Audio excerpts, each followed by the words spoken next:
जैसे संख्या 0, 1, 5 इनका यूनिट डिजिट क्या है, कभी परिवर्तित नहीं होता है।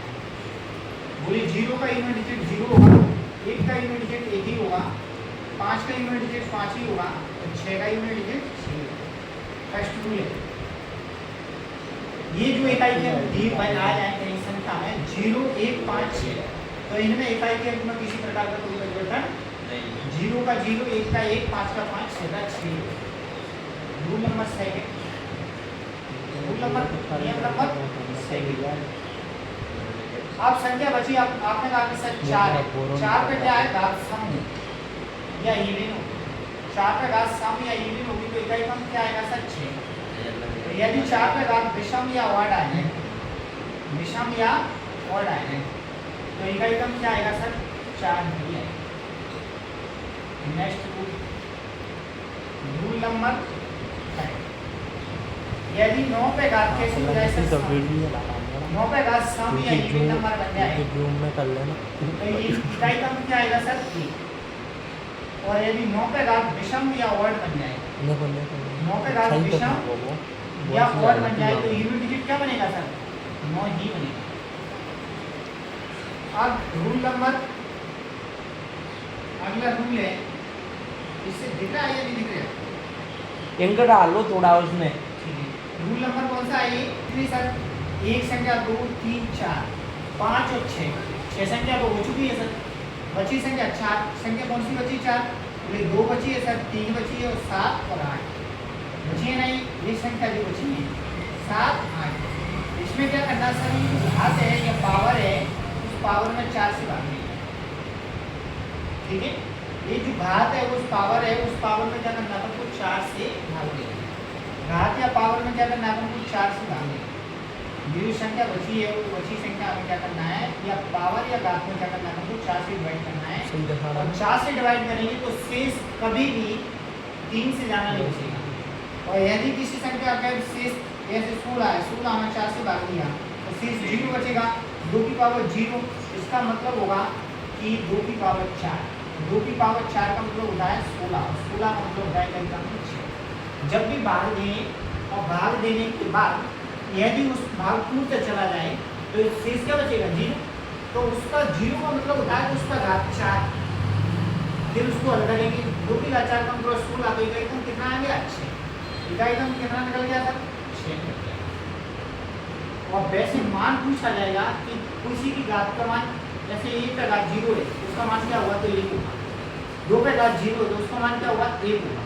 बट आपको यूनिट डिजिट पूछा जाए, इकाई का पूछा जाए तो 1 नहीं होगा। उसमें क्या होगा, 2 का घात 4 लेंगे और 4 को सॉल्यूशन करेंगे, जो भी संख्या होगी उसका घात 4 लेंगे, 4 लेंगे उसको सॉल्यूशन करेंगे, जो डिजिट आएगी उस डिजिट को क्या है, ऐसे इसमें हमने 2 की घात 4 मतलब 16, 16 मतलब 6, ठीक है। ऐसी किसी भी ये संख्या जो की 2, 3, 7 और 8 ये चारों डिजिटों पर ये फॉलो, 4 अंक है, चारों पर ये नियम फॉलो होगा। अब लास्ट नियम बचा 5 वाला, उस नियम को बस नहीं, इकाई का अंक ऋणात्मक नहीं है, इकाई का अंक ऋणात्मक नहीं होगा, इकाई का अंक ऋणात्मक नहीं होगा, यूनिट डिजिट नेगेटिव नहीं होगा। जैसे सर आपने कहा कि सर ये 6 1 माइनस के 5, अब ये उदाहरण आपने चर्चा की है, तो इसको आपने कहा कि -4, क्या -4 की यूनिट डिजिट होगी नहीं, तो क्या करेंगे सर, इससे 10 में से घटाएंगे, ये जो नेगेटिव नंबर्स आएगा एक डिजिट में उसे 10 में से घटाएंगे तो कितना आ जाएगा, ठीक है। उसको क्या करेंगे, ऋणात्मक नहीं होगा, ऋणात्मक संख्या हो तथा ऋणात्मक अंक को 10 में से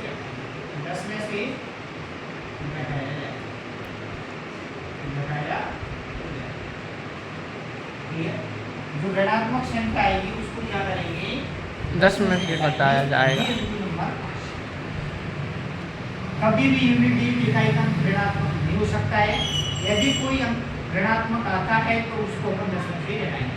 दूसरी बात ये हो सकती है कि सर कहीं 2 डिजिट में आ गया तो क्या करेंगे, जैसे आपने कहा कि सर 6 माइनस के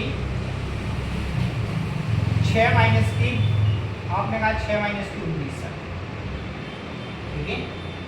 और 6 माइनस की 19 तो ये कितना आएगा सर, माइनस की 12 आएगा।